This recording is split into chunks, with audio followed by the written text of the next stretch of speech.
వ్యాపారస్తుల సంక్షేమ సంఘం వారి ఆధ్వర్యంలో అత్యంత విశిష్టాత్మకమైన పురస్కారంగా అందుకోబోతున్నటువంటి పూజలు మొట్టమొదట వాణిజ్య రత్న పురస్కారంగా బ్రహ్మశ్రీ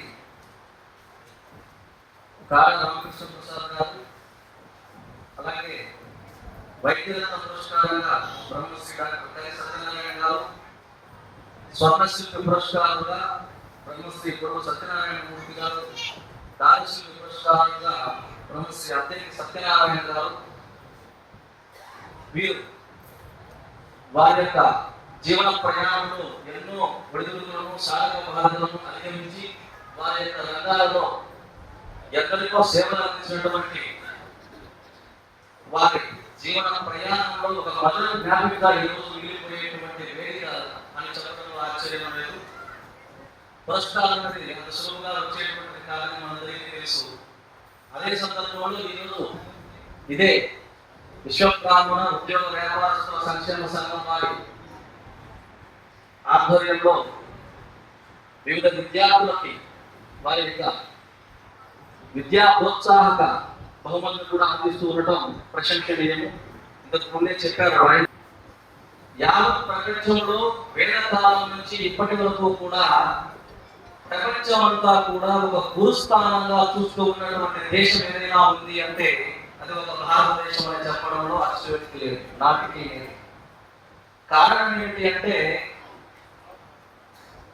విద్య. సంపద అన్నటువంటిది రెండు రకాలు, ఒకటి తరిగిపోయేది, రెండు వృద్ధి చేసేటువంటిది. తరిగిపోయేటువంటి సంపద ఆర్జించేటువంటిది అది ధన సంపద.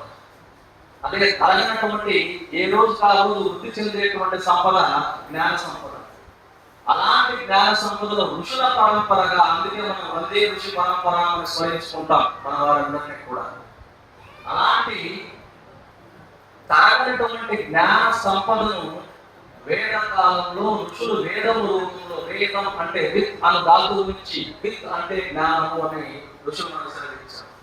అలాంటి జ్ఞానాన్ని మనకు అందించినటువంటి విధానంలో ఆ జ్ఞానం కేవలం విద్య ద్వారా ఆర్జించడం జరుగుతుంది. ఆ విద్య ద్వారా ఏదైతే మనం సృష్టించగలుగుతామో, ఏదైతే మనం నైపుణ్యాన్ని, కౌశల్యాన్ని సమాజానికి అవసరమైనటువంటి రీతిలో అందించగలుగుతామో ఆనాడే సమాజంలో వారికి ఒక ప్రత్యేకమైన గుర్తింపు ఉంటుంది అనే నాటి నుంచి కూడా జనులు వారిని గౌరవిస్తూ వస్తున్నారు. కానీ ఈరోజు దురదృష్టవశాత్తు అలాంటి సృజన, అలాంటి నైపుణ్యం, అలాంటి కౌశల్యము వేదాకాలంలో ఉన్నటువంటి వైశ్వకం అంటే విశ్వకర్మీయుల యొక్క వారసులలో ఆ తత్వ వారసత్వం అనేది కాస్త దూరమవుతూ ఉన్నట్టుగా భావించడంలో ఆశ్చర్యం లేదనిపిస్తుంది. ఇది మనం మెరుగు పెట్టుకోవాల్సిన అవసరం ఎంతైనా ఉంది. మ్యాక్రో నుంచి మైక్రో వరకు ఈరోజు సమాజం పరిగెత్తున్నటువంటి నేపథ్యంలో మన యొక్క విశిష్టతను మరింత భావితరానికి అందింపచేసేటువంటి ఆ ఉత్తీర్ణత, ఆ సాధన పట్ల మనం ప్రయత్నం చేయవలసిన అవసరం ఉంది.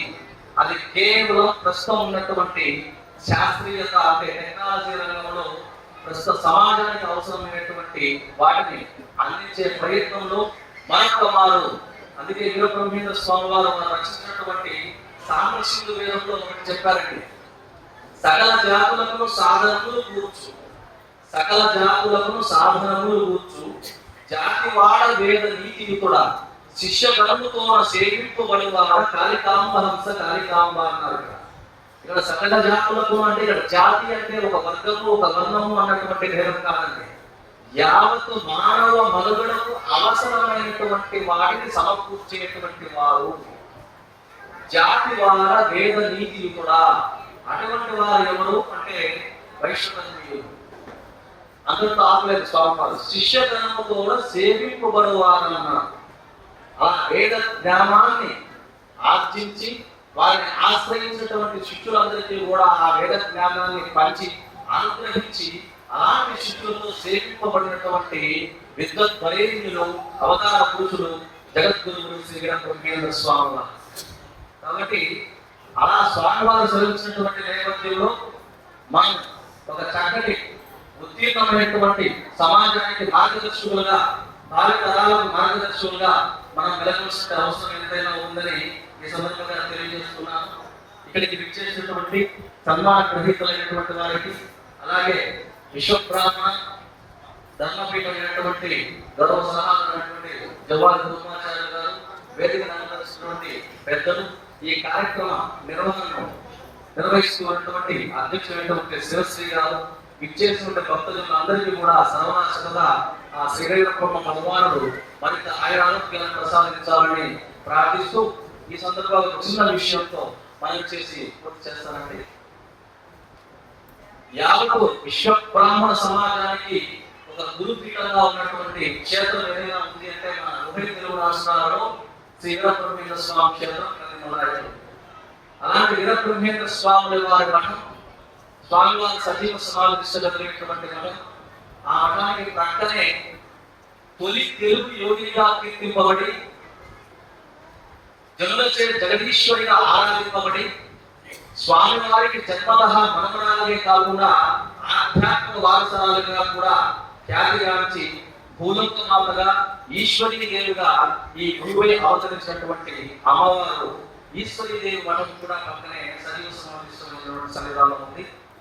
ఈరోజు అత్యంత వైభవపేతంగా ప్రస్తుత ప్రభుత్వం వారు ఆ అమ్మవారి యొక్క మందిరం సుమారుగా 275 సంవత్సరాలు అంటే 1750 కాలంలో జరిగినట్టుగా జరుగుతుంది.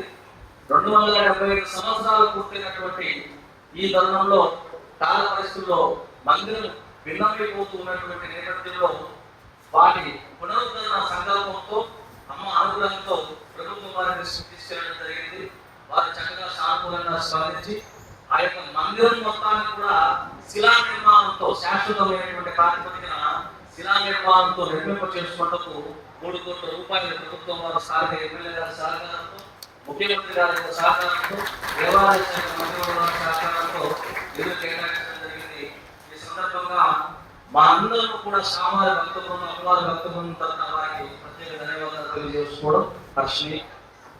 అదే సందర్భంలో దేవాలయ శాఖ నిధుల ద్వారా ఇది రావడం వచ్చింది కాబట్టి మొదటగా ఒక 20% మ్యాచింగ్ గ్రాంట్స్ మఠం నిధికి కేటాయిస్తే మిగిలినటువంటి 80% ఆ మఠం నిధికి నిధులను సమకూర్చడం జరుగుతుందని ప్రభుత్వం వారు ఇచ్చినటువంటి ఉత్తర్వుల్లో పేర్కొనడం జరిగింది. ఈ సందర్భంగా వివిధ ప్రాంతాల్లో భక్తుల దృష్టికి సమాచారాన్ని చేరవేయడం, ఆయా ప్రాంతాల్లో ఉన్నటువంటి భక్తులు, సంఘీయులు అందరూ కూడా చక్కగా స్పందించి వారు ఈ చారిత్రాత్మకమైనటువంటి అమ్మ యొక్క దివ్య శిలామందిర నిర్మాణంలో వారు భాగస్వాములైనటువంటి ఇతోనికంగా నిధి సమర్పణ చేస్తూ వచ్చారు.